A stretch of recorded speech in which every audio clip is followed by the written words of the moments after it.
we start Secret Invasion, Nick Fury has been off planet. And Maria Hill has just really been trying to, maintain order, but this current threat is getting out of control.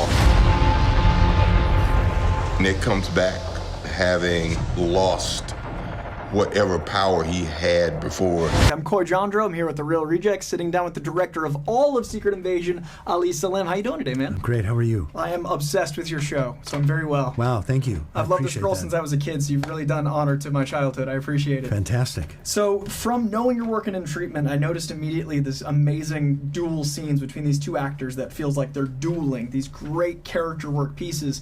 What was the process like in rehearsal? What was it like playing on set with these powerhouses? Oh, who are you referring to? With Sam and Don Cheadle, Sam and Olivia. Yeah. Everyone's just got these scenes. Great scenes, really well-written scenes, long scenes, meaningful scenes. And, all actors are different in terms of what rehearsal means to them and how they want to approach it. And my job was to sort of balance those different needs, right? Olivia has very different needs than Sam, and Sam has very different needs than Olivia, and they were very excited to work together. And so my job is less about what do I do for them and how do I create an environment where that can both work. A lot of times people say, how did you learn how to direct? And I say, from coaching Little League. Because I had 12 different people with 12 different needs, and I had to, get them all to hit the ball.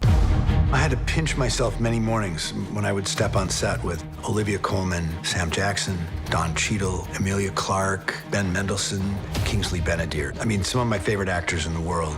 Marvel's always cast really well, but I feel like some of these scenes are some of the best in the whole MCU, and seeing Ben Mendelsohn get to flex and seeing a lot of this work. And I've also loved the duality and dichotomy of the Skrulls, whether it's the color palette or the use of some language, the way they're antagonist and protagonist. And I feel like the show really mirrors that with literal mirrors with your use of purple and green colors with blue and red. There's all this imagery of duality. How intentional was that in previs, or was that something you put in the script? Like, how did that come about to visually use so much dichotomy? Oh, interesting. I mean, I think it's a show about dichotomy, and so every step along the way, that's what we talked about. The cinematographer, the production designer, everybody talked about how can you show two sides of everything. How do you show, the production designer is great about talking about colors, primary colors, secondary colors. How do you put them in? How do you work them in?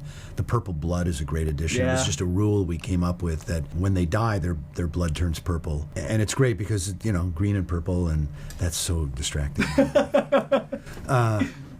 Did I answer your question? Oh, absolutely. I was Okay. wondering, it was from the beginning and it was throughout the whole team department. It's you read it in the script and then you're like, okay, how do we visualize it? Okay, what references do we use? Okay, which production designer is going to bring this to the table? We get to jump into Nick Fury's world, which is very spy versus spy. The kind of grittiness, the locations, the way it feels, the way it's written. It's a thriller.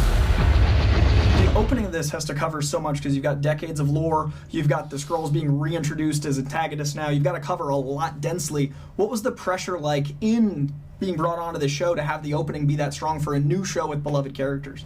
Oh, I don't feel any pressure. Oh, great. Yeah, you find a way to tell the story that makes sense, and ultimately that's all it is. It's just clarity, emotion, purpose. Everybody understands, and then you've got that. But it doesn't feel like pressure to me. Maybe for the fans, you have to deliver something for them, and there is a certain amount of pressure to do that. But just in terms of working with the actors, no, it's all just storytelling. For years, you've been avoiding Earth. But I have called for your help plenty of other times, and you've been pretty content to let those calls go straight to voicemail. Yeah, well, this is different. And speaking of the actors, I feel like this is the deepest we've dove into Nick Fury, and I feel like that with the emotional resonance of not only Captain Marvel, but also it feels like Endgame. This feels like a sequel to both of those things. What was the process of going through this with Sam? Because I know he's a producer on it as well. What was the conversation? Was it collaborative? How long ago did you come on, and what's it been like working with him on this character? Well, I've been on for 28 months, which I don't think is the whole run. I think people have been on this for 5 years, 4 years. Sam's great. He's a collaborator. He knows Nick Fury better than anybody knows Nick Fury, but he doesn't know this Nick Fury because he's never explored it. And so it was a great opportunity to be able to explore it with him as Nick Fury went home and Nick Fury went internal and examined his fears and doubts and demons. And Sam was very collaborative. He understood what was in the script, but he also brought a lot of his own personal stories to it that were that you'll see on screen. He's telling him. It's really... The scene in the train is wonderful. Brilliant. This idea of who can you trust, that is really the heart of the show. You could be talking to somebody you have a very close relationship with, and then you find out that that's not who you thought it was. It becomes sort of a cat and mouse game that we build toward to the end of the show. A last question for you. With the Skrulls, there's so much secrecy, and one of the big things in the comics years ago was like Jessica Drew being revealed, and I love that it's a show of what if and what can they do. Did you have to do anything like Scream, where you filmed a fake thing or alternated things or had something as a mislead for any of the cast or crew? Was there anything you had to double down on? No, we didn't. And we never felt like we were shooting spoilers out in public. Great. And we never felt like we were shooting spoilers that anybody on the set would reveal. So Perfect. yeah, no decoy scenes. Amazing. You didn't have to. You can't predict it, and you can't preempt it, and you can't fathom it until it happens. I'm Nick Fury. Even when I'm out, I'm in. Well, I adore the Skrulls. I love what you've done. This is the most mature Marvel show I think I've ever seen, and I love these characters since I was a kid, so I really appreciate it. Thank you. Looking forward to hopefully things getting super with the Skrulls, and the way you've set things up to feel plausible in this world is so appreciated. Thank you. Have a great day. Fury. Since you've been gone, things have gotten much worse.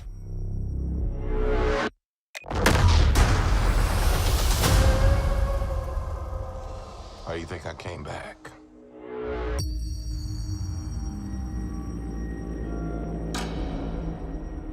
You're in no shape for this fight that lies before us, old friend.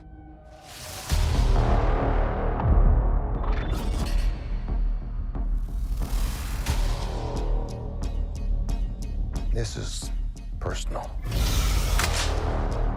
Very few of us know about the wars fought in the shadows that have raged on this planet. Do you feel responsible?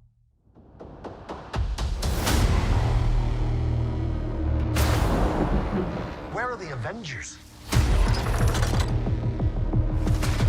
This war is one I have to fight. Alone.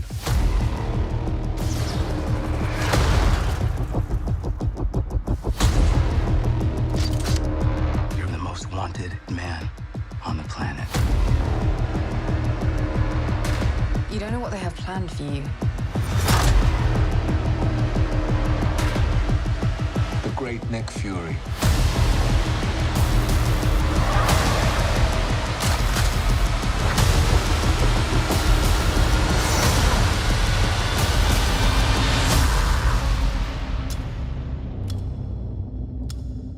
One last fight.